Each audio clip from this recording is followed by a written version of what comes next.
알면 알수록 좋다. 놀고 먹으면서도 지적이고 싶은 욕심쟁이 당신을 위한 잡식 팟캐스트 지지익선 지금 시작합니다. 고고싱. 안녕하세요. 안녕하세요. 안녕하세요 여러분. 누구시죠? 오늘 새로운 패널이 계시는데 제가 돌아왔습니다. 네, 2번이나 빠지셨어요. 나간 거 아니었어요? 아니에요. 아이고 2번이나 빠져버려서 좀 이렇게 제가 병상에 누워있다 온 것처럼 오해를 하실 것 같았는데 그런 건 아니었고요. 살짝 아팠습니다. 근데 놀랍게도 빈자리가 없었어요. 그러니까. 그래요? 체감적인 빈자리 있잖아요. 아니 제가 청취자 입장에서 이번에 들어봤잖아요. 네네. 그렇게까지 화기하실 필요가 있어요? 그렇게까지 합의 주기 잘 맞으실 필요까지 있었나? 저희 자기소개 안 하나요? 아 맞다. 안 했나? 이 세상에 속지 말자 내가 짱이다 안느입니다. 낙관적 현실주의자 김범래입니다. 정답은 없다. 내가 찾은 답만 있을 뿐 앤서입니다. 지구가 멸망해도 일기를 쓴다. 똘기입니다. 네, 그래서 새로 오신 똘기님. 네, 아유. 네, 첫 발제 준비하셨다고. 아, 예, 격한 환영 감사합니다. 자, 시드락 포에버님이 40회 성가사랑에 1,000원? 와, 언제적 성가사랑이죠? 무려 거의 1주년 다 돼갈 거예요, 이 에피소드가. 근데 그 에피소드가 원래 성가사랑 말고 IMF에다가 후원을 하시려고 했었는데 잘못된 그거? 네, 그거일 거예요. 아, 좋은 지적. 감사합니다. 그리고 75회 노화의 종말. 여긴 제대로 하신 거 맞아요? 아, 그럼요. 여기 3,000원. 왼서님한테 확인을 받아요. 그리고 소시민입니다님이 75회 노화의 종말에 500원 해주셨습니다. 감사합니다. 아, 그리고 앤서님 첫 발제 너무 잘 들었어요. 아이고. 근데 앤서님은 체감 최소 2회, 3회는 하신 분 같아. 그러니까. 첫 발제 안 같아. 경력직. 댓글? 아, 저희 네. 공식 계좌에 후원 없나요? 공식 계좌 홍보를 다시 한번 해야 될 것 같아요. 진행이 개판이네. 네. 저 공지할게요, 저. 네. 지지익선은 팟빵과 팟캐스트, 유튜브와 네이버 오디오 클립을 통해 청취하실 수 있습니다. 팟빵 후원과 각 채널별 공지사항에 기재된 공식 후원 계좌를 통해서 후원이 가능한 점 참조 부탁드리고요. 공식 인스타그램 계정도 있으니까 놀러오세요. 저희 좀 채널들을 홍보를 하자면 저희 이제 유튜브랑 인스타그램이랑 뭐 오디오 클립까지는 모르겠는데 좀 오리지널리티가 있는 컨텐츠들을 만들어 보고자 합니다. 오리지널리티가 뭐죠? 인스타에서만 볼 수 있는 컨텐츠, 아. 유튜브에서만 볼 수 있는 컨텐츠를 좀 차츰 늘려나갈 계획 중에 있어서 또 많은 채널로 방문해 주시면 또 색다른 지직선의 모습을 만나실 수 있을 것 같아요. 아직은 없는 거죠? 제가 한번 노력해 보겠습니다. 네네. 네네. 아, 혹시나 이 얘기를 듣고 바로 들어오시는 분이 계실까 봐. 근데 인스타그램 같은 경우에는 저희가 뭐 미리 보기를 올리는 경우도 있고 또 에피소드를 맞아요. 발제 후에 약간 BTS처럼 저희의 코멘트를 남기는 경우가 많죠. BTS요? 다들 약간 그러니까 이게 금시초문이라는 표정으로. BTS가 너무 최신 용어라서 맞아. 그러니까 보통은 이거- 오프 더 레코드라고 하죠. 네네. 네. 오프 더 레코드도 괜찮다. 비욘드 더 씬 말하는 거죠? 비하인드 더 그 씬, 비하인드 더 BTS였어요? 씬. 저는 갑자기 그 BTS를 갖다 붙이시길래 우리가 아이돌처럼 약간 하고 있다고 얹혀가지고. 하는 줄 알고. 그러니까 댓글 마음에 드는 거 없으세요? 저 하나 읽어볼게요. 그 효킹님께서 그 노아의 종말에 달아주셨는데 장수의 비결은 공중제비 이거 진짜 개웃겼어. 점점 메모 이렇게 적어주셨어요. 제가 문제를 맞추는 거였죠. 장수의 비결을 이제 네네네. 문제를 맞추는 거에서 다 맞다 그래서 그냥 제가 아무렇게나 공중제비라고 얘기를 해봤는데 이걸 그렇게 좋아하실 줄은 몰랐네요. 저도 근데 그거 들으면서 지지익선 들으면서 거의 제일 크게 웃은 것 같아요. 아 그래요? 네. 아 그래요? 응. 근데 그때 이제 상황이 그러니까 뭐 말하는 족족 은서님이 맞다 해가지고 이제 범례님이 그럼 공중제비요 이렇게 했었던 상황이었던 것 같아요. 좀 이어가서 유튜브 댓글로 다이어리스트 에피소드에 흐왕님이 다시 한번 느끼지만 네 분 합이 너무 좋고 웃음 포인트가 많다 이렇게 오. 달아주셨거든요. 그래서 읽으면서 아 범례님 웃긴 것처럼 나도 좀 웃겨봐야 되는데 개그 욕심이 났던 그런 댓글이 있었습니다. 쉽지 않을 텐데. 아 예. 사실 웃긴 캐릭터가 없죠 저희가. 있나요? 안내님 빼고 다 재밌지 않나요? 그쵸. 저는 시드락 포에버님이 남기신 댓글 중에 이제 앤서님의 첫 발제가 예상했던 분야가 아니라서 서프라이즈였다 이런 말씀을 해주셨어요. 근데 아마 아무도 예상하지 못한 주제가 아니었어요. 맞아. 저조차도 저 스스로도 예상하지 못했던 주제여가지고. 저는 좀 특이하게 오디오 클립 네이버 오디오 클립. 네이버 오디오 클립에 저희 올라온 오디오 댓글을 클립 구독자가 벌써 60명이 넘었어요. 어우 그러니까. 벌써요? 네. 이 기세라면 평정하겠는데? 송하나님이 제 에피소드죠. 기본소득에 이런 댓글을 달아주셨는데요. 국가는 유기체가 아니라 거대한 집단일 뿐인데 자신을 위해 이기적인 이유로 복지를 펼친다는 것은 개념적인 오류가 있지 않나 싶네요. 라고 남겨주셨어요. 이게 제가 그 에피소드 초반부에 복지의 목적이 무엇일까에 대해서 설명하다가 이제 국가가 이기적인 이유로 하는 거일 수도 있다라는 설명을 드렸는데 이게 약간 좀 오해를 드린 것 같아서 설명을 좀 바꿔보자면 국가가 가난한 사람들을 위해서가 아니라 국가만의 생존을 위해서 예를 들어 북한이 생존하기 위해서 핵무기를 만들고 하듯이 국가가 번영하기 위해서 또는 생존하기 위해서 복지 정책을 펼친다라는 그런 설명을 드리려고 했던 거고요. 좀 아무래도 당시 에피소드에서 설명이 좀 부족했던 것 같습니다. 댓글 분발하세요. 남겨주셔서 네, 시정하겠습니다.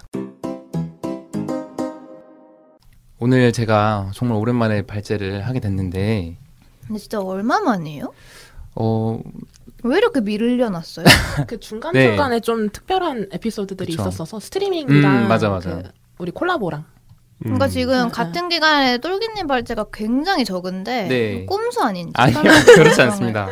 다이어리스트가 10월 중순에 올라왔지만 녹음으로 치면 10월 초에 녹음을 했을 거예요. 그쵸. 지금 녹음하는 게 진짜 12월 2달 동안 아니에요? 푹 쉬었다?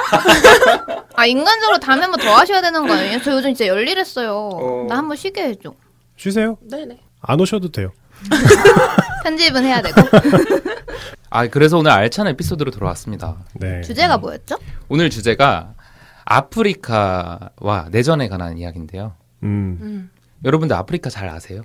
전 잘 모릅니다. 저는 전혀 몰라요. 근처까지 가봤죠. 네, 한번 모리셔스? 다녀오셨었죠. 모리셔스라는 모리셔스. 휴양섬을 갔다 와서 근데 아프리카가 대륙 아니에요? 그렇죠. 근데 대륙 그 근처에 갔다 오셨다고? 모리셔스가 마다가스카르 옆에 있으니까 실제로 비행기 탈 때도 아프리카행이라고 안내를 하더라고요. 근데 이따가 제가 또 설명을 드리겠지만 오늘 얘기를 나눌 아프리카는 범래님이 다녀오신 그 모리셔스하고는 조금 구분이 되는 그런 아프리카입니다. 그러니까 내륙에 대한 얘기를 할 거란 얘기죠. 좀 더 정확히 이따가 제가 말씀을 드릴게요.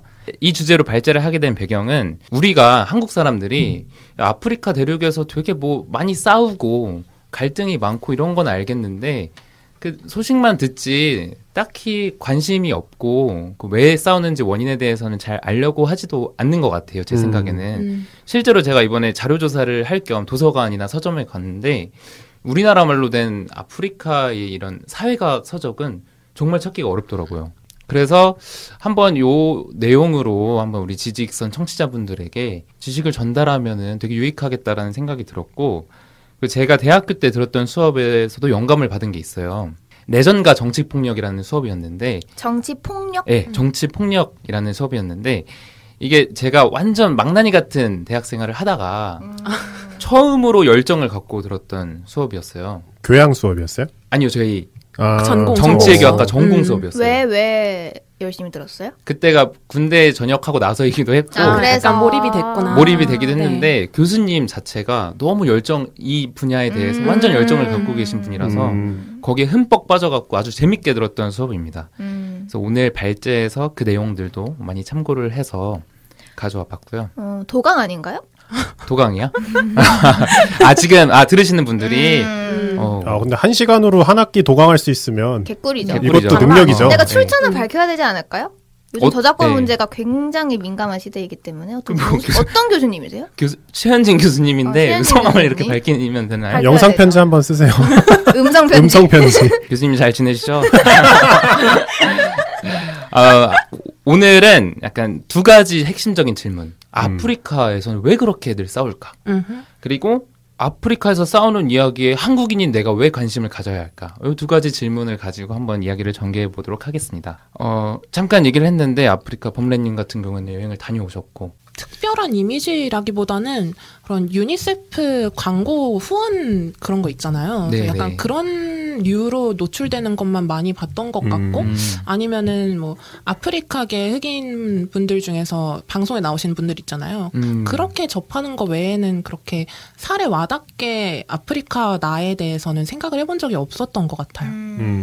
저도 갖고 있는 이미지가 우선 첫 번째 마다가스카 이거 보여가지고 지금 이거 애니메이션 그쵸 있죠. 그 장면 포스터만 딱 기억이 나고 그리고 저는 커피를 되게 좋아해서 커피 이제 원두를 조금 들여다보신 분들은 아프리카 나라의 한 개 정도는 들어보시지 않았을까. 뭐 에티오피아, 그쵸. 케냐 이런 나라들. 그리고 가나가 그 초콜릿 가나죠? 맞아요. 그럴 거예요. 초콜릿 생산하는. 저에겐 사실 아프리카가 좀 동화적인 이미지밖에 없어요. 동화적인 이미지요? 그래도 초콜릿 생산하는 달달한 곳이고 아. 뭐 커피를 물론 착취당하는 노동력이 존재하는 곳이다라고는 알고 있지만 제가 직접 만나는 아프리카는 다 정제된 아프리카밖에 없죠. 사실 전쟁관에서도 찾아본 적이 없고. 사실 되게 아름다운 곳이기는 해요. 좀 동화 같다는 이미지를 적용할 수 있을 정도로 자연도 되게 아름답고.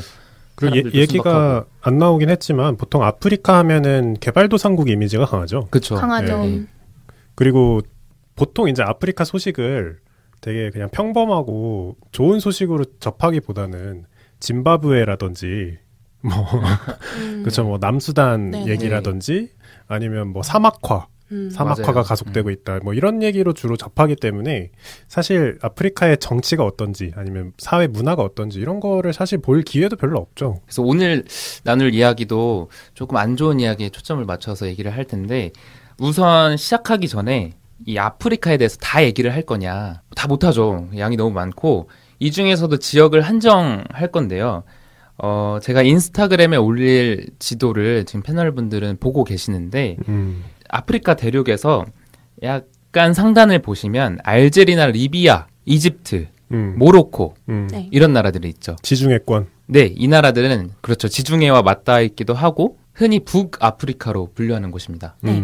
그리고 이 북아프리카 밑에는 사하라 사막이 있어요. 지금 지도에는 안 나와 있는데 사하라 사막이라는 아주 넓은 사막이 있어서 그 사막에 위치한 나라들을 포함해서 그 이남에 있는 나라들을 사하라 이남 아프리카 또는 블랙 아프리카라고 불러요. 왜 블랙이에요? 아무래도 인종 구성이 그 좀 흑인 분들이 많기 때문에 리비아나 뭐 이집트 네. 같은 나라에는 아랍인 또는 네네. 백인 뭐 이런 분들이 많은데 그 이남에는 정말 흑인 분들이 많거든요. 그래서 블랙 아프리카라고 분류를 하는데요. 오늘은 블랙 아프리카에 대해서 중점적으로 얘기를 나눠보도록 하겠습니다. 그 똘기님이 첫 발제 때 첫 네. 발제 맞았던 것 같아요. 막 프린트 해가지고. 아 맞아요. 그래서 범례님이 손으로 그 종이를 들고 있는 사진이 추억이네. 저에게 남아 있는데. 네네. 오늘도 나일강의 흥망. 네. 네. 그렇죠. 오늘도 똘기님이 프린트를 2장 컬러로 쫙 맞아요. 뽑아가지고 네. 저희 앞에 탁 뒀어요. 초심을 갖고 왔습니다. 그러니까요.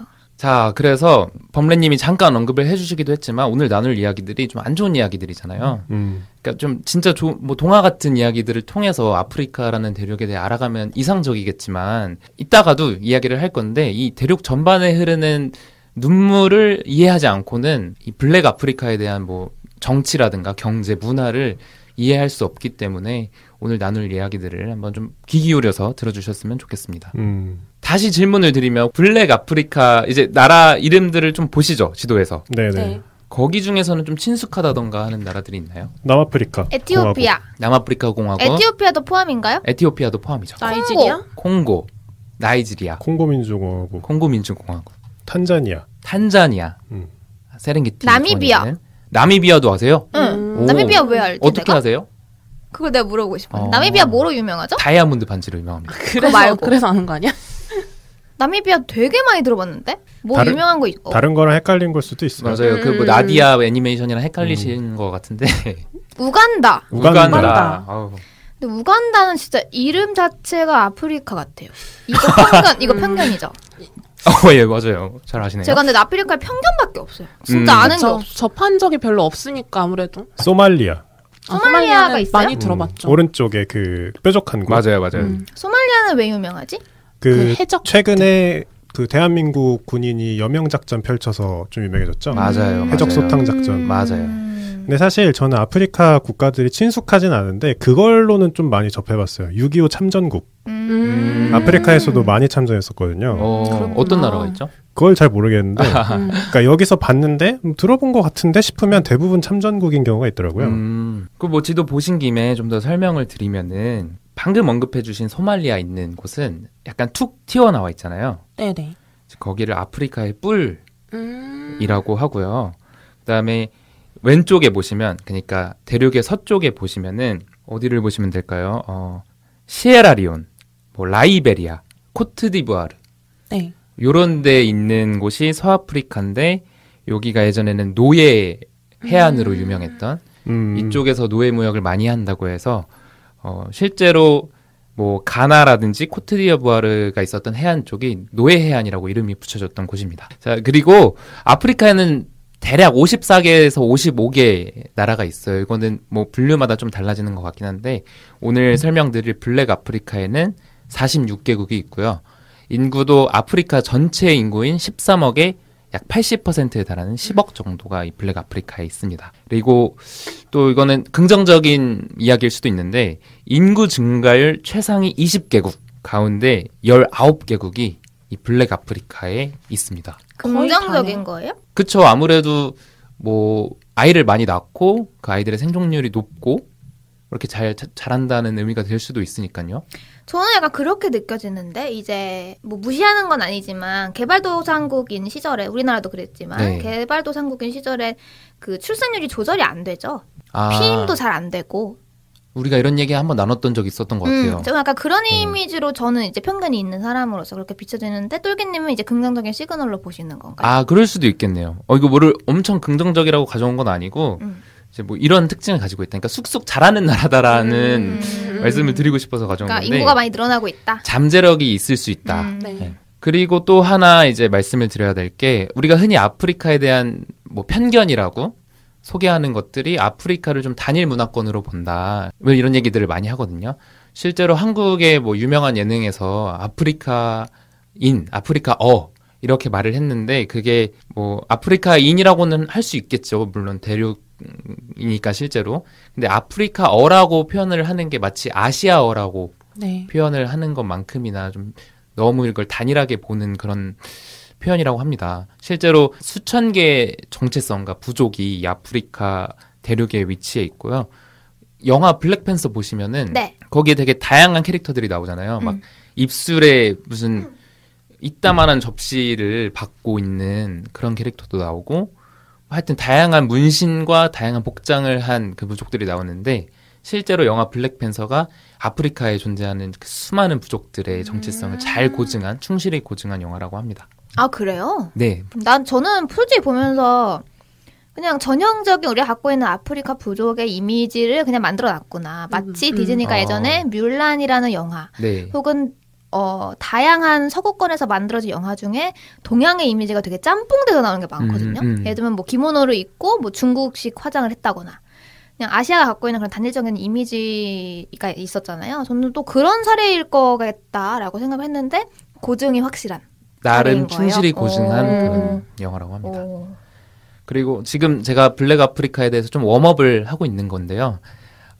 여행 같은 경우는 안타깝게도 지금 외교부에서 내려진 뭐 여행 권고 상태라든지 보면은 여행할 수 있는 나라는 많이 없고요. 실제로 이 아프리카 대륙의 분쟁을 좀 관심 있게 취재하시는 취재 기자분들의 얘기를 들어보면 아프리카에서는 우리가 유럽 여행하듯이 여행할 수 있는 나라가 한 나라도 없다. 이 블랙 아프리카에서는. 그래요? 네, 그렇게 말씀하십니다. 그 가장 아래에 있는 남아프리카 공화국은 조금 치안이 괜찮지 않나요? 비교적 안전하다. 월드컵도 한번 했었잖아요. 근데 이게 그거랑 좀 별개일 건 게 이제 우리나라에서 지정하는 여행 여행 자제국, 여행 철수 권고 뭐 그런 네. 데서 되게 많은 나라들이 있어요. 예를 들면 필리핀. 저희 필리핀 여행 자주 가잖아요. 맞아요. 보라카이, 세부 거기 나라들도 다 여행 그거 가지 말라고 권고받는 나라들이에요. 근데 실제로 이제 말씀해 주셨듯이 필리핀 많이 가잖아요. 네네. 뭐 말은 이렇게 하지만 블랙 아프리카라고 해서 우리가 여행을 맘 놓고 할 수 있는 곳이 한 군데도 없진 않을 거예요. 근데 뭐 대륙 전반으로 보면은 치안이 워낙 이리 튀고 저리 튀는 곳이기 때문에 그러니까 아예 못 갈 정도는 아니지만 외교부에서 권장하진 않는 수준이다. 그렇죠. 그리고 실제로 다녀오신 분들의 이야기도 종합해 보면은 권장하지 않는다 그런 이야기죠. 그리고 이 블랙 아프리카에 대해서 이야기를 할 때 질병 이야기를 안 할 수가 없어요. 말라리아. 그렇죠. 그거 뭐죠? 돼지열병. 그건 잘 모르겠고 미국이 갖고 왔다고 얘기하는 그 병 뭐죠? 에볼라 바이러스. 에볼라? 네. 에볼라 바이러스가 미국이 가져온 그 아프리카 사람들이 에볼라가 굉장히 창궐했을 때 미국이 전염시킨 병이다.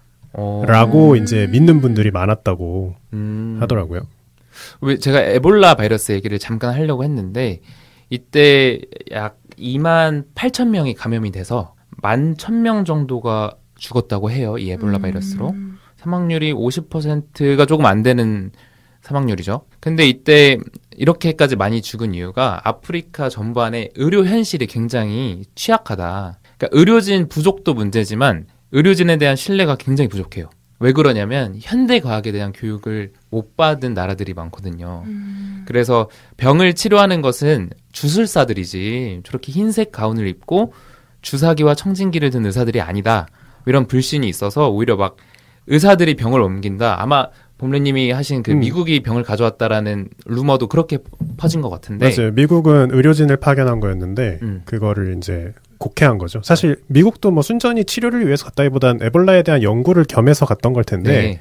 그걸 이제 좀 곡해하신 걸로 음모론이 크게 퍼진 걸로 제가 알고 있어요. 네, 맞아요. 그래서 의사들이 뭐 심지어 오히려 공격을 당하는 등 그런 일들이 있었고요. 제가 들은 이 아프리카 지역에서 좀 더 자세하게 말하면 코트디부아르나 라이베리아 이런 나라들이 있는 서아프리카 지역에서 에볼라 바이러스가 창궐한 원인으로 이 지역만의 독특한 장례풍습이 있다고 해요. 뭐지? 저 알 것 같은데. 오. 그거 시체에다가 키스하는 맞아요. 거 맞죠? 맞아요. 그러니까 그렇게 위생적이지 못한 문화를 가지고 네네. 있기 때문에 질병 확산에 영향을 끼쳤다라는 분석도 있고요. 근데 더 관련성이 높은 원인으로는 당시 서아프리카에서 이 에볼라 바이러스가 확산됐던 나라들의 공통점이 다 내전을 한 번씩 겪은 국가라는 점. 그때 당시에도 내전의 상처가 완벽하게 치유되지 않은 국가라는 점이 있었대요. 그러니까 내전을 겪다 보니 권력자들이 그 내전을 통한 권력 다툼에만 혈안이 되어서 학교를 짓거나 병원을 짓거나 도로를 짓거나 이런 일들에 게을리했기 때문에 좀 바이러스가 창궐하는데 취약한 환경을 국민들에게 노출시켰다. 이런 분석도 있었습니다. 그래서 오늘 나눌 내전에 관한 이야기로 조금 스리슬쩍 넘어가 보려고 하는데 아프리카 뭐 역사에 대해서 많이 얘기할 건 아닌데 뭐 그렇게까지 가난한 나라가 아니었어요. 애초부터는 고대 중세에는 심지어 뭐 문명 게임 좋아하시는 분들은 알겠지만 뭐 줄루 제국, 말리 제국이라고 해서 나름 문화적으로도 융성하고 뭐 군사적으로도 강성했던 문명들도 있었고요. 실제로 모로코라는 나라에 여행을 가면 그 해변가에 거대한 성벽이 엄청나게 많아요. 그 로마군을 못 오게 하기 위해서 세웠던 성벽들도 있고 로마군이 그 북아프리카까지 점령을 했었잖아요. 지중해권을 다 점령했었는데 그때 지었던 문화유산도 되게 많고 그래서 못 살던 나라가 절대 아니었죠. 사실 현대로 접어들면서 이상하게 그 흐름을 타지 못한 그 느낌이 좀 더 강하고 노예제도로 약간 고통받고 맞아요. 그리고 저도 내전 얘기 하신다고 했을 때 처음 생각난 게 아프리카 나라를 이렇게 나눈 게 서구 열강에서 그냥 자대고 그은 거잖아요. 그쵸. 맞아요. 그것 때문에 내전이 많다는 얘기는 교과서에서 한번 본 것 같아요. 맞아요. 그럼 아무래도 자원이 많은 대륙이었다 보니까 그 자원을 착취하기 위해서 더 많이 침략을 한 것도 있을 것 같아요. 맞아요. 오늘 나눌 이야기 중에서도 그 자원에 대한 이야기가 들어가 있습니다.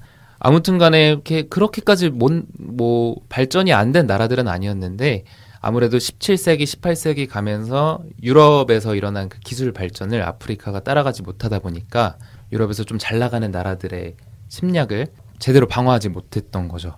어떻게 보면 유럽이랑 가까이 있어서 당한 거죠. 그것도 그쵸. 있겠죠. 네. 19세기 초반쯤 가면 이런 말이 나와요. 식탁 위에 놓여진 잘 익은 멜론을 누가 먼저 잘라 먹느냐의 문제. 여기서 잘 익은 멜론이란 아프리카 나라들을 얘기합니다. 그래서 유럽 열강들에게 이 아프리카라는 대륙은 뭐 사람이 살고 뭐 문명이 있고 이런 게 아니라 그냥 자기네들의 배를 배불리 채울 수 있는 식민지에 불과했던 거예요. 그래서 베를린 회담이라는 그 독일 베를린에서 1880년대에 열린 회담을 통해서 야, 이 나라는 프랑스 너네 거, 이 나라는 독일 우리 거, 이 나라는 뭐 영국 너네 거 이런 식으로 식민지를 분할을 합니다. 그렇게 돼서 아주 많은 착취를 당하죠, 아프리카가. 어떻게 보면은 오늘 얘기할 이 내전이라는 비극의 씨앗이 이때부터 심어져 있었던 거라고 볼 수도 있어요. 그러다가 이제 1950년대 이후 2차 세계대전이 끝나고 아프리카의 많은 나라들이 독립을 하고 그런 식으로 좀 해방을 맞게 되는데 문제는 식민지 독립 이후에 서양 제국이라는 이 외세에 공동의 적에 맞서 싸웠던 부족들이 이 공동의 적이 사라지니까 그 총뿌리를 서로에게 겨누기 시작했다는 거예요. 아까 범래님도 말씀을 해주셨지만 독립을 시킬 때도 그냥 이 유럽 열강들의 이해관계에 맞춰서 자대고 말 그대로 지도에 진짜 정말 자대고 그런 거예요. 그렇기 때문에 부족 간의 어떤 정체성, 부족 간의 다이내믹 이런 거를 전혀 고려하지 않고 국경을 나눴기 때문에 절대로 어울릴 수 없는 부족들이 한 나라에 같이 어울리게 돼서 그것 때문에 불화가 발생하는 경우도 많았고요. 약간 100 생각났어요. 저도 이거 준비하면서 원헌드레드 생각이 굉장히 많이 났습니다. 자, 그래서 이제 내전에 대한 이야기를 해보려고 하는데 내전 같은 경우에는 뭐 좀 학술적으로 정의된 게 있긴 하지만 그렇게까지 중요하진 않아요. 그냥 한 국가 내에서 일어났던 뭐 전쟁은 그냥 내전이라고 보시면 되거든요. 근데 내전이라고 해서 결코 이게 만만하게 보면 안 될 게, 그러니까 규모가 작다고 보면 안 돼요. 한 나라 안에서 일어났다고 그냥 뭐 그들만의 리그 아니야? 이럴 게 아닌 게 전 세계적으로 1945년부터 2010년까지 140개의 내전이 있었는데 이때 무려 1750만 명이 죽습니다. 거의 한 국가 수준으로 죽은 거네요. 그쵸. 그 중에 한 축을 6.25 전쟁이 맡고 있겠네요. 그렇겠네요. 1945년부터가. 제가 알기로는 외국에서는 6.25 전쟁을 내전으로 본다고 알고 있어요. 아니요? 이게 약간 좀 분분한데 우리나라에서는 보통 이제 이걸 내전으로 규정을 하게 되면은 이제 타 국가들이 그 전쟁의 기여가 아니라 개입한 것들에 대해서 조금 모르니까 우리끼리 싸운 줄 알 테니까 이미지상 내전보다는 다른 쪽으로 가는 게 더 나을 수도 있겠네요. 보통은 이제 내전성 국제전 이렇게 말하더라고요. 그렇죠. 사실 이념 전쟁이긴 한데 제가 알기로는 외국에서 통계를 매길 때는 내전으로 하는 걸로 알고 있긴 해요. 어쨌든 노스코리아, 사우스코리아잖아요. 지금 나눠진 것도. 겉에서 봤을 때 지금 노스코리아, 사우스코리아 나눠져 있는 이 상황, 분단국가라는 상황을 우리나라의 문제로 보지 강대국들의 손이 뻗어져 있어서 갈라진 나라라고는 보지 않을 것 같아요. 국제화된 내전이라는 표현을 씁니다. 한국전쟁이. 우리는 오늘 블랙 아프리카에서 일어나는 내전들에 대해서 이야기를 해볼 텐데 혹시 좀 이 지역에서 일어난 좀 아는 내전이 있을까요? 수단, 남수단. 수단, 남수단. 전쟁. 네. 그거랑 리비아 내전? 리비아는 북아프리카로 분류합니다. 근데 요즘은 그 기사에서 보는 내전이 대부분 서남아시아에 집중돼 있어서 뭐 예멘이라든지 시리아 뭐 이런 쪽으로 그래가지고 아프리카는 좀 머릿속에서 많이 잊혀진 것 같아요. 약간 옛날에 많이 기사로 접했지만 요즘은 가장 최근에 기억나는 기사는 소말리아가 무정부 상태에 빠졌다. 그러니까 아마 5년 된 기사인 것 같은데 네, 그런 얘기는 많이 들었던 것 같아요. 역시 지직선은 뉴스 기사. 오늘 이제 내전에 대한 원인을 제가 몇 가지 좀 알아봐 왔는데 일단 두 가지를 먼저 말씀드리고 싶은 게 첫 번째는 제가 방금 역사를 좀 훑어드렸잖아요. 그 유럽의 식민지가 되었던 역사. 그래서 그 식민 지배가 원인이었다. 하나의 원인이었다. 그리고 두 번째는 아까 앤서님이 잠깐 언급을 해주셨던 자원이 많아서 그러니까 이른바 정확한 개념은 아닌데요. 자원의 저주 같은 느낌이랄까. 네. 그러한 두 가지 원인을 갖고 하나의 사례를 한번 이야기해 보도록 할게요. 첫 번째로 들 사례는 콩고에 대한 이야기입니다. 콩고. 네. 콩고 빨리 지도에서 찾으세요. 콩고. 가운데 있네요. 네, 찾았어요 벌써? 너무 커서 잘 보여요. 가운데 있는데 콩고 민주공화국이라는 게 굉장히 크고 그 왼쪽에 조그맣게 콩고라는 게 붙어 있네요. 그러네. 네, 그러네요. 이 두 개가 다른 국가고 이 둘이 뭐 이렇게 싸운 국가인가요? 아니요, 그냥 두 개는 이름이 비슷한 것뿐인가요? 이름이 비슷한 것뿐이에요. 그 외에는 뭐 얽혀져 있는 역사가 없습니다. 말도 안 돼. 그럼 콩고가 지금 똑같은데? 콩고는 콩고 강이 있어요. 지금 콩고랑 콩고 민주공화국 사이의 국경지대가 콩고 강이 흐르는 곳입니다. 단순히 그거예요. 뭐 둘이 뭐 형제였다가 분단 뭐 이런 게 없습니다. 그럼 오늘 다룰 거는 콩고예요? 오늘 다룰 건 콩고 민주공화국. 그리고 여러분들이 알아두시면 좋을 게 콩고 민주공화국은 영문 약자를 따서 DR 콩고라고도 많이 불러요. 오늘 콩고에 대해서 이야기를 하는 거는 이 DR 콩고에 대해서 이야기를 할 겁니다. 일단 콩고 같은 경우에는 지금 딱 보면 내륙에 있잖아요. 그렇죠. 여기가 정글이 많은 지역이기도 하고 그리고 되게 광산 자원도 풍부한 지역인데 19세기에 한창 유럽 국가들이 이 아프리카 나라를 호시탐탐 노릴 때 콩고는 좀 미개척지였어요. 정글도 많고 기후적으로도 척박해서 유럽의 탐험가들이 쉽게 넘볼 수 없는 그런 지역이었던 거죠. 근데 이 미개척지를 감히 노렸던 사람이 있었으니 그 사람이 바로 벨기에의 왕 레오폴드 2세입니다. 아, 벨기에 하니까 앞으로 펼쳐질 지옥도가 그려지네요. 오, 쩐다. 나 아무 생각도 안 나는데? 네. 벨기에가 진짜 악독하게 식민지를 지배했었거든요. 그쵸. 르완다도 아마 벨기에가 식민지 네. 맞아요. 아마 지금 곧 얘기가 나올 게 아마도 고무 채취에 대한 얘기도 나올 것 같은데. 어떻게 하셨어요? 근데 그 벨기에가 좀 그게 심해요. 그 인종에 대한 차별이 심해서 지금도 유럽 국가 중에 아시아인이 가장 크게 약간 뭐라 할까요? 데이는 곳. 그쵸. 그게 이제 벨기에거든요. 현재도. 예. 그래서 이제 벨기에 나오자마자 무슨 지옥도가 펼쳐질지 조금 감이 오네요. 맞아요. 오늘 그래서 벨기에에 대해서 약간 까는 이야기를 많이 하게 될 예정이라서 평소에 좀 좋은 이미지를 갖고 계셨던 분들은 벨기에가 그런 나라였어 하실지도 몰라요. 감히 얘기하면 쓰레기 나라입니다. 쓰레기 나라. 이 당시에는. 네. 보통 뭐 초콜릿과 맥주의 나라 이 네. 정도로 생각하시는 분들도 많을 것 같아요. 아, 그러네. 벨지안 초콜릿. 그렇죠. 와플도 있고. 그러네. 근데 그 벨기에라는 제국 안에서도 레오폴드 2세 왕이 특별히 좀 더 악랄한 왕이었어요. 그러니까 같은 유럽 사람들도 이 사람은 악마다라고 할 정도로 굉장히 잔혹한 왕이었습니다. 레오폴드 2세가 굉장히 귀하게 자라서 자기도 식민지를 한번 갖고 싶었던 거예요. 그리고 다른 나라들이 막 앞다투어서 식민지를 갖는 걸 보니까 자기도 안 가지면 안 될 것 같은 거예요. 아, 그 당시 약간 유행이었군요. 그 당시 유행이었던 거죠. 근데 기억이 나요. 그때 당시 기억이 난다고요? 선생님 전생 체험하는 거야? 배운 기억이 나는데 이제 그때 당시 얼마나 많은 식민지를 갖고 있냐가 국강이었던 거죠. 그렇죠. 그래서 이 사람이 필리핀이라는 나라가 스페인 밑에 있는데 이거 한번 돈으로 사볼까 했는데 필리핀 스페인한테 너무 중요한 땅이어서 거절당하고 네. 하여튼 이런 시도들이 번번이 실패를 합니다. 근데 지도를 딱 보니까 콩고만큼은 누가 안 가져간 거예요.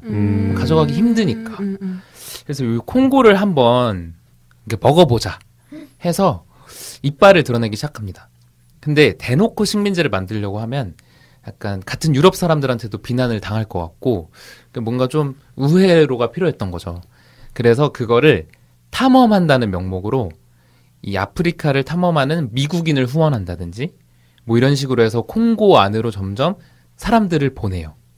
아, 그냥 또 콩고 너네 나라에 뭐 있는지 우리 유럽의 기술로 서양의 기술로 한번 알아보려고 이러면서 막 벨기에 수도 브뤼셀에 초대를 해서 아프리카 사람들을 콩고 사람들을 특히 초대를 해서 나는 굉장히 인도주의적인 사람들이라서 나는 만약에 콩고 너네 땅 들어가면 너네랑 뭐 이런 자원도 같이 뭐 나누고 굉장히 인도주의적인 아주 형제처럼 지낼 거야라는 그런 의견을 설파합니다. 아, 근데 진짜 영화들이 생각나요. 무슨 영화요? 그 헐리우드에서 개봉하는 영화들의 클리셰잖아요. 아바타를 대표로. 아바타를 대표로 맞아요. 어떤 좀 미지의 세계에 미국인들이 이제 학자들을 먼저 보내요. 네. 그럼 학자들은 거기 주민들이랑 친해지잖아요. 거긴 사이가 좋아. 근데 맞아. 갑자기 군인들이 들어와서 막 밀어버리는 거지. 그럼 학자들은 군인의 편을 들지 않고 이 식민지의 편을 드는 거죠. 네. 그러면서 이제 싹터 오르는 인간, 그러니까 사라지는 인간의 이런 거에 대한 영화가 헐리우드에 굉장히 많거든요. 굉장히 많죠. 우리나라에는 없죠, 그런 영화가. 우리나라엔 잘 없죠. 그걸 공유하지 네. 못한 나라니까. 그런 것들이 어떻게 보면은 저는 조금 미국식의 신파라고 생각을 많이 했어요. 너무 전형적이다 보니까. 근데 지금 얘기를 앞부분만 들어봤지만 딱 그 얘기인 것 같아요. 근데 그 영화들하고 이 현실하고의 차이점은 뭐냐면 그 학자들도 알고 보니. 그쵸. 빌런이라는 거. 속이었다. 네. 그래서 레오폴드 2세가 탐험가를 보내고 그다음에 당시에 좀 미국이 끝발이 조금 있었던 것 같아요. 아주 언제죠, 이때가? 이때가 1800년대 후반인데요. 그러면 한참 미국이 산업혁명 이후로 힘을 많이 얻었을 때 아닌가요? 좀 잘하고 있을 때죠. 그래서 미국에도 로비를 해서 야, 그 백인 우월주의자들아, 이 콩고에 내가 나라를 한번 제대로 세워보면은 너네 흑인 싫어하잖아. 여기다 흑인 모아둘게. 뭐 이런 식으로 로비를 한다든지. 하여튼 뭐 가진 실수를 다 써서 콩고에 이름도 웃겨요. 콩고 자유국이라는 나라를 세워요. 나라를 지네들끼리 세운다고? 아니면 거기 있는 콩고 사람들을 모아다가 나라를 세웠다고? 레오폴드 2세가 세워준 건데 내가 세웠지만 이거 너네들의 자유로운 나라야. 이름만 이렇게 세운 거죠. 그러니까 국민들은 거기 있는 사람들인 거죠. 그렇죠. 근데 실상은 레오폴드 2세의 사유지처럼 그치. 쓰게 된 거죠. 이름을 자기 걸 걸어놨겠지. 네, 맞아요. 그래서 수탈을 아주 어마어마하게 합니다. 아까 범래님이 말씀해 주신 것처럼 당시에 고무붐이 불었대요, 세계에. 고무를 막 검은 황금이라 그래서 유럽 사람들의 고무에 대한 수요가 아주 장난이 아니었는데 이 고무를 이 콩고 자유국이 세워진 이 국토의 절반 이상이 고무나무가 자라는 곳이었습니다. 그래서 이 콩고 흑인들에게 마치 노예처럼 부리면서 오늘은 얼마만큼의 고무를 갖고 와 해서 이 고무 채취 할당량을 못 채우면은 한쪽 팔을 잘라요. 뭐야. 진짜 야만족이야. 네. 그럼 남은 한 팔로 또 그 다음날 다시 채취를 하게 합니다. 또 못 채우면 남은 한 팔도 자르는 거죠. 너무 잔인하다. 네. 제가 차마 입에 담을 수 없는 정말 잔인한 일들을 이 레오폴드 2세가 합니다. 그러니까 이런 만행들이 알려지면서 유럽 본국에서도 아무리 왕이지만 좀 너무하는 거 아니냐 이래서 벨기에 의회가 1906년에 레오폴드 2세로부터 이 콩고 자유국 땅을 뺏어요. 그러니까 원래는 레오폴드 2세의 사유지였는데 이제 벨기에 나라가 관리하겠다 이거죠. 그렇게 해서 약 1960년까지는 벨기에 밑에 이제 콩고가 있었습니다. 꽤 최근까지 있었네요. 네. 그래서 이 이후로 콩고가 독립을 하게 되면서 이름을 자이르라는 나라로 잠깐 바꿔요. 그래서 콩고 수도가 원래 레오폴드빌이었어요. 아무래도 레오폴드가 세운 나라다 보니까. 근데 모부투라는 독재자인데요. 처음에 권력을 잡았을 때는 선정도 베풀고 무하마드 알리도 초대해서 그 유명한 매치 있잖아요. 조지 포먼하고 했던 그 럼블 인 더 정글이라는 매치를 이 레오폴드 빌이 이름이 바뀐 킨샤샤에서 벌어지는 등 경제도 하고 좋은 일들을 많이 했는데 이 모부투라는 독재자의 문제는 그렇게 세운 경제를 자기를 위해서 썼다는 거예요. 막 광산도 세우고 학교도 세우고 이랬는데 이제 그게 다 자기 주머니를 채우기 위해서 혹은 자기 신복들을 채우기 위해서 했던 거죠. 그래서 오늘 자세하게 얘기를 할 건 아니지만 이 이후로 독립을 한 이후에도 콩고에선 내전이 2번이나 일어나게 돼요. 근데 그 이유 중에 하나가 콩고에 있었던 민족들이 벨기에 밑에 있었다 보니까 그냥 짬뽕이 된 그런 경우가 있고요. 그러니까 예를 들어서 이따가 르완다 내전 얘기를 할 때도 잠깐 나올 얘기긴 하지만 투치족, 후투족 아니면은 여러 종족들이 있는데 서로 꼭 잘 어울리는 애들이 아닌데 그걸 같은 국경 안에 가둬놓은 거예요. 그러니까 잘 맞지 않는데 같은 나라 사람으로서 살아야 된다고 하니까 이게 내전의 씨앗이 된 거죠. 그리고 또 하나가 이제 콩고 땅에 묻혀있는 어마어마한 자원들. 콩고 땅에 묻혀있는 자원들이 코발트, 콜탄, 아까 말했던 고무 이래서 산업의 필수적인 자원들이 굉장히 많이 묻혀 있었는데 이거를 서로 반군들이 내가 갖겠다. 아니면은 내가 이 채굴권을 따내겠다 하면서 그 내전이 계속 일어나게 된 거죠. 그래서 이런 식으로 콩고에서 일어난 거는 하나의 사례에 불과하고 영화 블러드 다이아몬드 혹시 다 보셨나요? 아니요. 아무도 안 보셨어요? 본인도 네. 안 보셨다고. 아니요. 블러드 다이아몬드는 저는 봤는데요. 호텔 르완다를 안 봤는데. 네. 호텔 르완다라는 영화도 있어요? 네. 그거는 르완다 내전을 배경으로 한 영화고. 호텔 문바이는 아는데. 블러드 다이아몬드 같은 경우는 디카프리오가 주연을 한 영화인데 네. 나 왜 모르지? 이거는 지도에서 보시면 서아프리카 쪽에 시에라리온, 네. 라이베리아 이 지역에는 다이아몬드가 되게 많이 나요. 근데 이 다이아몬드가 나는 광산을 반군들이 장악을 하면서 이유는 다름이 아니에요. 그냥 자기네들이 반군 활동을 지속할 무기라든지 아니면 인건비라든지 이런 걸 별 돈이 필요하니까. 그래서 아이들을 착취하고 이러는 데 쓰느라 내전이 끊이지 않은 거예요. 만약에 이 다이아몬드가 없었으면은 오히려 그냥 가난하면 가난했을지언정 내전이 일어나지는 않았을 거다라는 분석도 있고요. 자, 그리고 다음으로 얘기할 내전이 르완다 내전인데 르완다 내전을 얘기하기에 앞서서 이 아프리카 나라의 독재자가 상당히 많아요. 아무래도 좀 아프리카 국가들이 블랙 아프리카 국가들이 특히 제코가 석자다 보니까 뭐 다른 나라로 쳐들어간다던가 이런 일이 없다 보니까 한 독재자가 그냥 한번 나라를 맡게 되면은 쭉 이어나가는 경우도 많았고요. 그래서 뭐 우리 세대에서는 그렇게 유명하진 않긴 한데 아까 말씀하셨던 우간다에는 아프리카의 히틀러, 뭐 아프리카의 동탁 이렇게 불릴 정도로 잔혹했던 이디아민이라는 사람이 있었고요. 짐바브웨에도 37년 동안 독재를 했던 무가베 대통령. 아, 유명하시죠? 네, 되게 유명하시죠. 경제를 공부하면 항상 만나게 되는. 네. 나 왜 만난 적이 없죠? 아니야, 만났을 거야. 아마. 네. 이분이 짐바브웨 달러를 초특급 인플레이션을 이룩하신 분이죠. 그래서 뭐 껌 한 통 사는데 어마어마한 단위의 돈으로 사야 되고 이런 식으로. 그거 아닌데 그 수레 위에 달러 들고 다녔다는 그런 게 다 식이에요. 짐바브웨. 네. 그거 이제 목재를 사는 것보다 지폐를 태우는 게 싸서 뭐 땔감으로 썼다는 등. 이분은 좀 여담이긴 하지만 제가 이 내정과 정치폭력이라는 수업을 들었을 때 2017년 10월에 제가 강의 노트에 심지어 필기를 해놨더라고요. 교수님이 무가베 대통령은 나이가 많아서 1, 2년 안에는 쿠데타가 일어나서 하야를 할 것이다 라고 예측을 하셨어요. 근데 실제로 2017년 11월에 바로 한 달 뒤죠. 짐바브웨에서 쿠데타가 일어나서 무가베 대통령이 대통령 자리에서 내려오게 됩니다. 죽진 않고 바로 죽이지는 않았어요. 워낙 좀 인기도 있었던 대통령이기 때문에.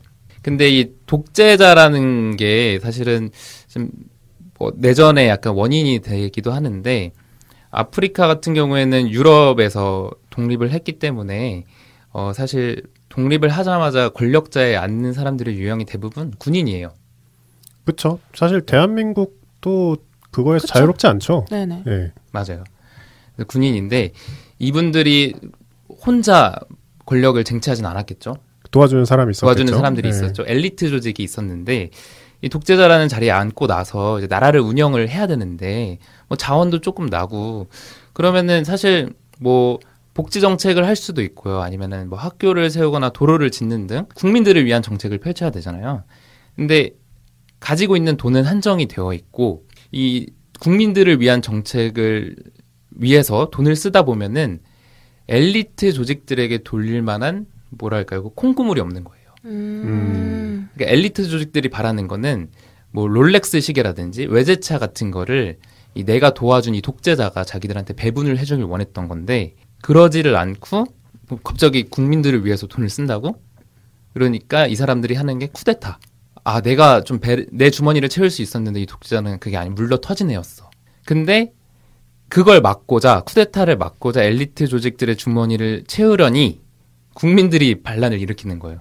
왜 너네들끼리만 그렇게 돈을 나눠갖고 니들끼리만 잘 먹고 잘 사냐. 우리는 이렇게 배고파 죽겠는데. 그러니까 여기서 딜레마가 발생하는 거죠. 이거의 대표적인 예가 르완다 내전인데요. 르완다에 뭐 이름은 그렇게 중요하진 않아요. 주베날 하부자리마나라는 대통령이 있었어요. 이분도 독재자였는데 94년도에 이분이 비행기 사고로 죽어요. 오이?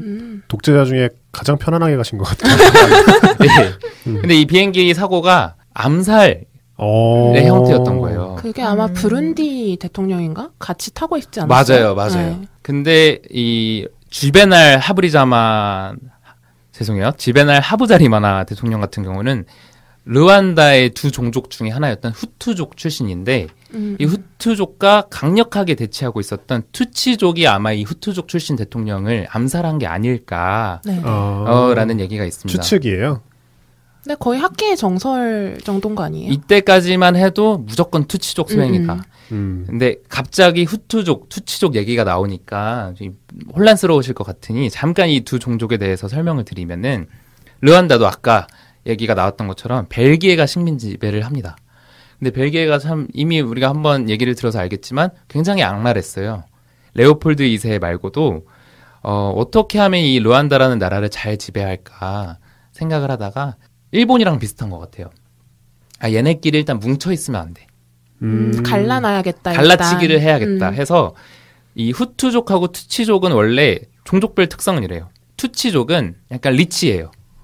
귀족이고 가축을 기르고 뭐 이런 쪽이라면 후투족은 농민들 조금 가난하고 뭐 이런 뭐 심지어 키도 좀 작고 왜냐면 우유 이런 거를 많이 먹지 않고 투치족은 우유를 많이 먹다 보니까 키도 크고 콧대 길이도 조금 더 높고 뭐 이런 식이었거든요. 그렇다고 해서 이 두 종족 사이에 반목이 있었다던가 하는 건 아니었어요. 굉장히 사이좋게 지냈고 뭐 종족별 차이를 굳이 구분하지 않을 정도로 서로 결혼도 굉장히 많이 하고요. 근데 벨기에가 자신 식민 지배의 편의를 위해서 갈라치기 정책을 한 거예요. 그 신분증에 후투족, 투치족을 명시하기 시작하고요. 야. 그리고 어느 한쪽이 조금 더 좋은 민족인 것처럼 몰고 갔나요? 그게 바로 투치족이에요. 투치족이 키도 크고 콧대도 높다 보니까 백인이랑 좀 더 닮았어. 아하. 그러니까 너네가 좀 더 우월한 종족이야. 이런 식으로 해서 이때 후투족의 불만도 어마어마하게 쌓이고요. 그리고 투치족도 벨기에인들이 자기를 띄워주니까 정말 자기네들이 좀 더 우월한 종족인가 해서 후투족을 멸시하기 시작합니다. 그러고 나서 벨기에로부터 독립을 했어요, 르완다도. 근데 투치족이 여전히 권력을 잡고 후투족을 한동안 차별하다가 이제 후투족도 마음에 안 드는 게 있으니까 반란을 일으키고 뭐 이런 식으로 한동안 소란이 있었어요. 내전도 있었고. 그러다가 후투족이 인구가 좀 더 많아서 대통령은 후투족 출신인 아까 쥐베날 대통령이 된 건데 이분이 94년도에 비행기 사고로 암살된 거죠. 그러면 이쯤부터 내전이 거의 발발한 걸로 보면 되는 건가요? 이때는 내전이 아니라 네. 정치 폭력이에요.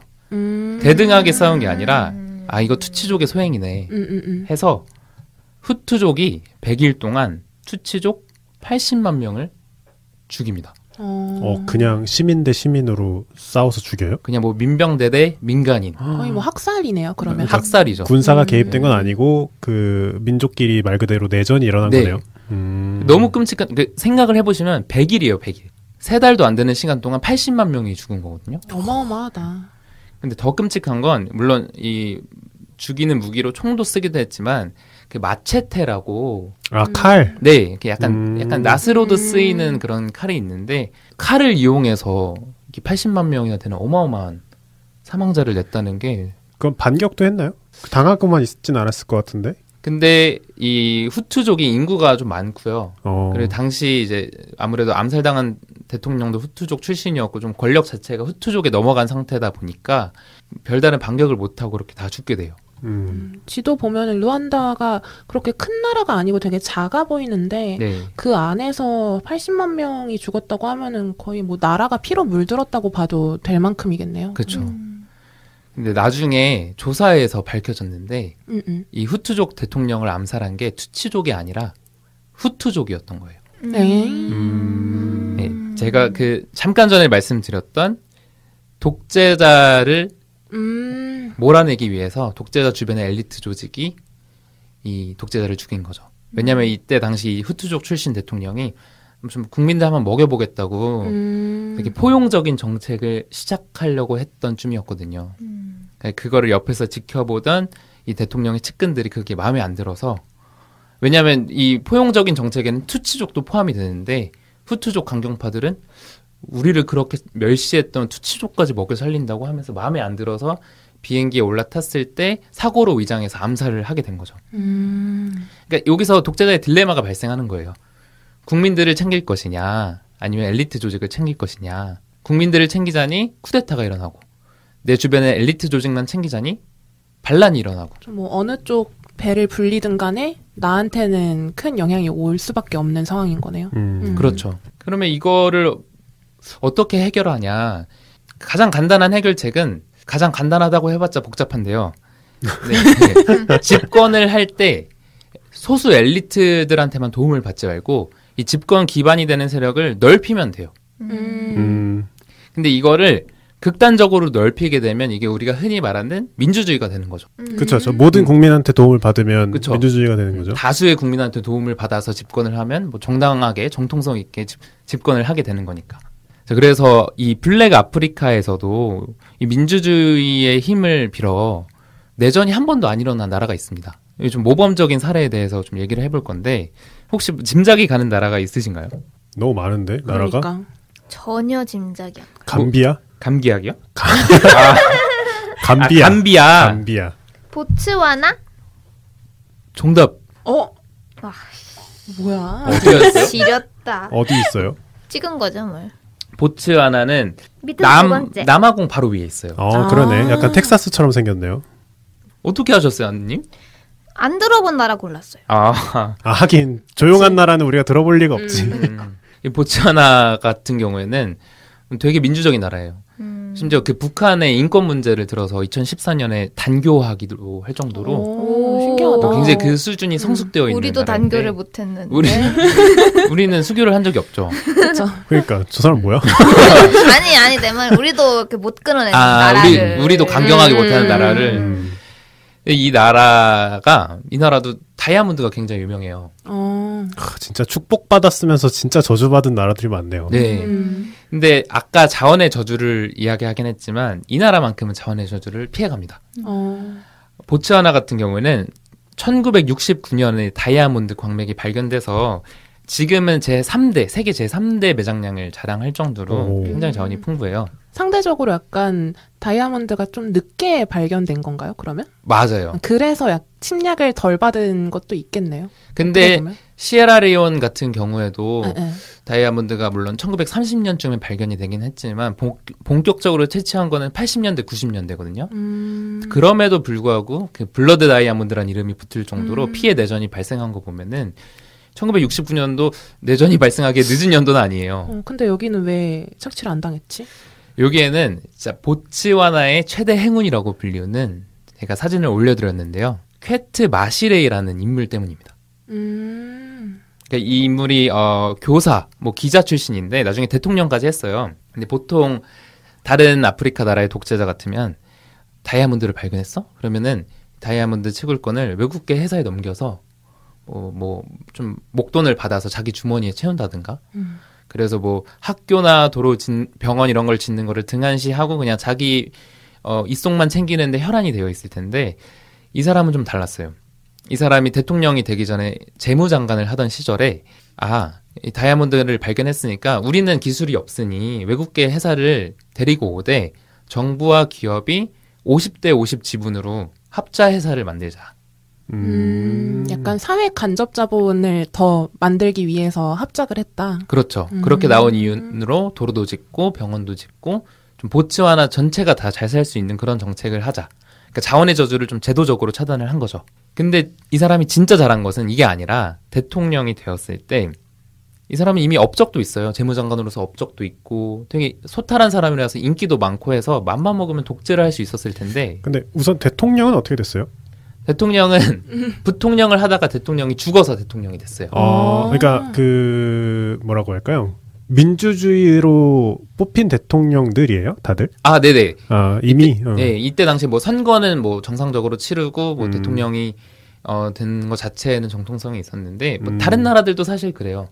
선거를 안 하는 건 아니고 선거를 하되 부정선거가 있다든지. 약간 대한민국 체육관 선거 약간 그렇죠. 그런 느낌이군요. 4.4 5입 같은. 근데 이 퀘트 마시레이 대통령이 맘만 먹으면은 3선도 하고 4선도 하고 5선도 하고 그냥 무가베 대통령처럼 37년 독재도 할 수 있어요. 무가베 대통령도 그 37년 독재를 선거로 정당성 있게 집권을 한 거거든요. 이 사람이 진짜 잘한 게 98년도에 스스로 내려와요. 난 할 만큼 했다. 몇 년 하신 거예요, 그러면? 18년을 하긴 했는데요. 근데 이게 부통령이 죽어서 이제 대통령이 죽어서 그렇죠. 당시 대통령이 죽어서 부통령이었을 때 승계했던 연도까지 합하면 당시 아프리카의 좀 현실을 고려했을 때 그렇게 오래 한 건 아니에요. 다른 독재자에 비하면 짧게 하고 오신 거군요. 네, 조금 감안을 하자면 이제 그러면서 또 내려올 때 헌법을 고치고 내려와요. 다음 대통령부터는 단선제 2번씩만 하자. 2회 연임만 하자. 임기를 만들어 놓고 내려간 임기를 거구나. 만든 거죠. 네. 그러니까 보츠와나의 민주주의를 설계한 거예요, 이분이. 그러니까 미국의 조지 워싱턴처럼 스스로 내려온다는 게 정말 큰 쉽지 않죠. 마음을 좀 제대로 먹지 않으면 불가능한 일인데 그래서 보츠와나의 모범 사례를 기자들이 취재하고 이 퀘트 마시레이 대통령에게 어떻게 하면 보츠와나 같이 내전도 없고 쿠데타도 없을 수 있냐라는 질문에 핵심은 정부의 투명성, 부패를 차단하고 법치를 따르면 된다라고 대답을 했다고 합니다. 그러니까 민주주의를 통해 풍부한 자원의 장점을 잘 살려서 좋은 국가로 이끈 아주 모범적인 사례인 거죠. 이 보츠와나 말고도 가나라든지 세네갈이라든지 그리고 범래님이 다녀오셨던 모리셔스 같은 경우에도 민주주의 제도가 그나마 잘 굴러가는 나라들이에요. 그러니까 아프리카 국가에서 내전이 왜 이렇게 많이 일어나냐라고 질문했을 때 또 다르게 대답할 수 있는 것은 민주주의가 정착되지 않아서 를 원인으로 꼽을 수 있는 거죠. 근데 그냥 시민 대 시민으로 싸우는 것도 지금 내전으로 보는 건가요? 뭐 아까 그 족과 족끼리 싸웠던 것처럼. 근데 내전이라는 게 뭐 정의가 그렇게 중요하진 않은데 이게 1년에 뭐 1000명 이상 죽어야 되는 등 나름 그 규모도 정의에 포함돼요. 그냥 시민과 시민이 싸우면 정치 폭력이 아니라 그냥 뭐 형사상 폭력 이렇게 될 수 있기 때문에 그냥 좀 느끼는 게 민주주의가 성숙하지 않았을 때 내전이 많다라는 말씀을 듣자마자 생각난 게 이제 전두환 시대 혹은 이제 박정희 시대 말기 네네 그때 이제 개헌하고 막 이럴 때 그때도 물론 이걸 내전이라고 할 수 있을지 모르겠지만 학생운동으로 시작해서 사실 광주에서는 총까지 쐈잖아요. 군사 개입을 해서. 네네. 그것도 이제 외국에서 멀리서 보면은 내전처럼 보일 수도 있을 것 같은 생각이 갑자기 드네요. 민주주의가 성숙하지 않았을 때의 충돌들 그런 것들. 그럼 내전의 좀 더 구체적인 정의는 약간 좀 대등해야 된다 양자가. 그러니까 정말 싸워야 되는 거죠. 싸워야 되는 거죠. 그래서 그 5.18이나 뭐 박정희 시대 같은 경우에는 정치 폭력으로 분류를 합니다. 자 이게 이제 에피소드 막바지에 이르는데. 하고 싶었던 말이 이 내전, 아프리카의 내전을 해결할 때 우리가 보통 도덕에 호소를 해요. 뭐 예를 들어서 UN 평화유지군이라든가 아프리카 사람들 그냥 죽게 내비둘 거냐 이런 식으로 얘기를 많이 하는데 무엇보다도 원인 자체도 경제 논리에서 출발하는 경우가 많기 때문에 해결도 경제 논리로 해야 된다라는 말씀을 드리고 싶은데 아까 소말리아 얘기가 잠깐 나왔잖아요. 소말리아에 지금은 많이 없는데 한때 해적으로 굉장히 유명했던 이유가 이 소말리아에는 원래 어민들이 굉장히 많았어요. 소말리아 지도에서 보시면은 해안선이 굉장히 길죠. 네. 한 3,200km 정도 되는데 여기에 참치도 있고 뭐 바닷가재도 있고 새우도 있고 굉장히 어안이 풍족한 곳이에요. 근데 소말리아에서 내전이 발생했을 때 유럽 어선들이 여기 와서 허가도 받지 않고 3천만 톤, 3억 톤에 이르는 해산물들을 지들이 가져와요. 유럽에서요? 네. 이렇게 멀리까지 와서? 그러니까 뭐 유럽 어선들이 뭐 좀 원양 어선 뭐 이런 느낌으로. 네. 그러니까 어쨌든 정부의 감독이 없다는 것 때문에 온 거라고 보면 조금 이해 아닌 이해는 할 수 있을 것 같긴 한데 정말 대놓고 다 가져왔네요. 그러니까. 3억 톤이면. 네. 그래서 소말리아 어민들이 어획할 게 없는 거예요. 그러니까 저렇게 우리 거 뺏으러 온 어선들을 차라리 쟤들한테 과태료를 매기는 해안 경찰로 한번 변신해보자 했던 게 해적의 출발이에요. 약간 자치 경찰 같은 거군요. 근데 그렇게 물던 과태료가 나중에는 임질 몸값으로 변하게 되면서 그게 굉장히 쏠쏠하게 변했거든요. 소말리아 해적들이 우리는 뭐 그냥 천조가리 하나에 총 하나 들고 있는 사람으로 이제 미디어에서 그려지긴 하지만 이 사람들이 굉장히 부자예요. 여기 해안선에 펜트하우스 있고 외제차 몰고 이런 애들이에요. 바다에서는 총질을 하다가 내륙으로 들어가면 그냥 아주 호화스러운 생활을 누리는 사람들인데 얘네들이 처음에는 뭐 자기네들 주장으로는 생계형 해적이 되었지만 지금 이 돈의 맛을 본 거죠. 그러니까 이 돈의 맛을 봤기 때문에 얘네들이 해적질 하지 말라고 해도 안 할 수가 없는 거예요. 이미 돈이 너무 좋은데. 그래서 교훈은 이제 소말리아 어민들이 해적이 된 것처럼 그리고 앞서 말했던 그 자원 때문에 내전을 일으켰던 아프리카 국가들처럼 대부분의 원인은 좀 경제에 좌우된다. 그러니까 인종이나 뭔가 뭐 다른 원인이 있는 것 같아도 결국에는 뭐 자원 때문이거나 아니면은 뭐 독재자가 자기 배를 채우기 위해서라든가 이런 식의 경제 논리다라는 얘기를 하고 싶었는데 오늘 약간 중국 자본에 대한 이야기도 가지고 오려고 했는데 조금 시간이 없다 보니까 그러니까 결국에 하고자 했던 말은 이게 우리나라도 중국이나 일본처럼 아프리카 대륙에 자본을 투자해야 된다라는 얘기를 하고 싶었어요. 그러니까 이 내전의 고리를 끊기 위해서는 어느 정도의 인프라 투자는 있어야지 그래야지 국민들도 심하게 박탈감을 안 느끼기 때문에 뭐 반란을 일으키려고 하지 않고 반군들도 만족하고 심지어 통치하고 있는 지배층에서도 만족할 수 있는 그런 경제 논리를 내세우면 굳이 싸울 이유가 없거든요. 다 잘 먹고 잘 사는데 싸울 이유가 없잖아요. 그래서 그런 말씀을 뭐 드리려고 했습니다. 자, 이렇게 얘기를 했는데 그러면 한국이 왜 아프리카 문제에 관심을 가져야 되냐?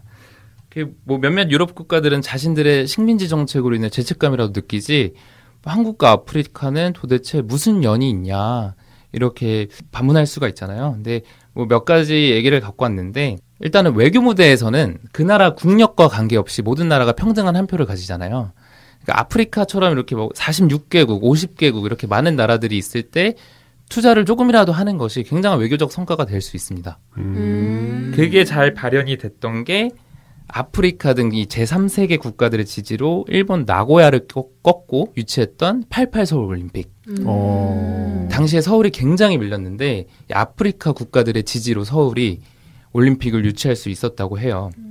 그러니까 이러한 이유로 우리가 아프리카에 관심을 갖고 좀 투자를 하게 되면은 앞으로 좀 국제 무대에서도 좀 외교적인 수완을 발휘할 수 있지 않을까 하는 이유도 있고, 그리고 한국 사람이라고 이 아프리카에서 일어나는 내전으로부터 완전히 자유롭진 않은 게 콩고에서 일어나는 내전이 아까도 말씀을 드렸지만 자원 때문에 일어나는 경우가 굉장히 많아요.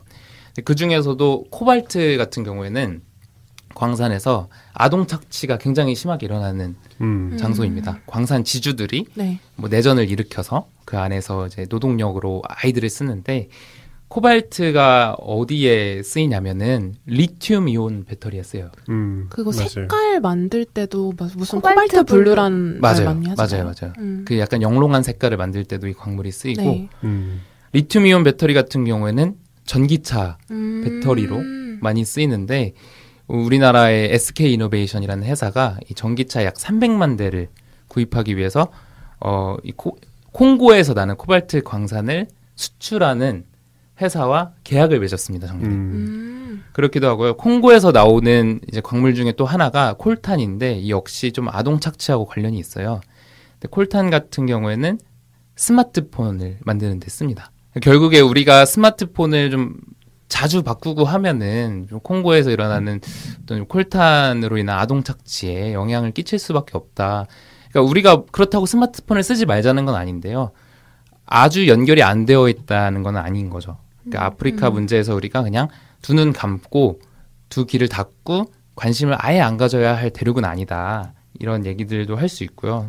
뭐 경제적인 이유로도 아프리카에서 우리가 원유를 상당량을 많이 수입하고 있기 때문에 여기서 내전이 정말 크게 일어나게 되면은 우리나라 유가도 폭등을 할 수가 있어요.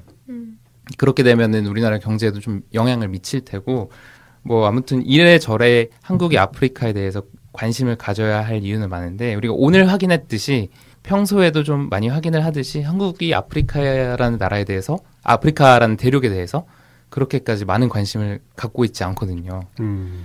우리가 관심을 가져야 되는 이유에 대해서 다시 한번 좀 잘 생각해보는 그런 기회가 되었으면 좋겠습니다. 궁금한 게 하나 있는데요. 네. 지금 비슷한 나라로 이제 제가 서남아시아 얘기를 했었는데 내전도 많고 네. 독재자도 많았고 근데 지금 서남아시아는 협력기구를 자기들끼리 만들잖아요. 네. 오펙이라는 기구를 만들어서 네. 이제 얘기를 하는데 아프리카는 그런 기구가 없나요? 이 아프리카에도 아프리카 연합이라는 공동체가 있어요. 그게 에티오피아 수도인 아디스아바바에 건물이 있는데 그것도 중국이 지어준 거예요.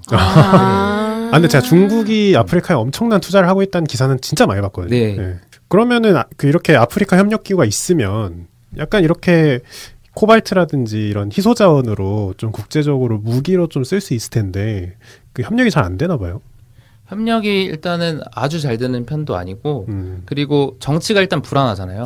하긴 그 오펙도 사실 다 같이 협력하는 것 같지만 사우디아라비아가 대장이고 네. 다들 따라가는 건데 여기는 그럴 만한 대장국이 없는 걸 수도 있겠네요. 서로 눈치 보고 쟨 뭔데 깝치지? 약간 이런 식으로. 약간 지주가 없는 느낌? 네, 대륙 자체가 너무 크다 보니까 나라도 많고.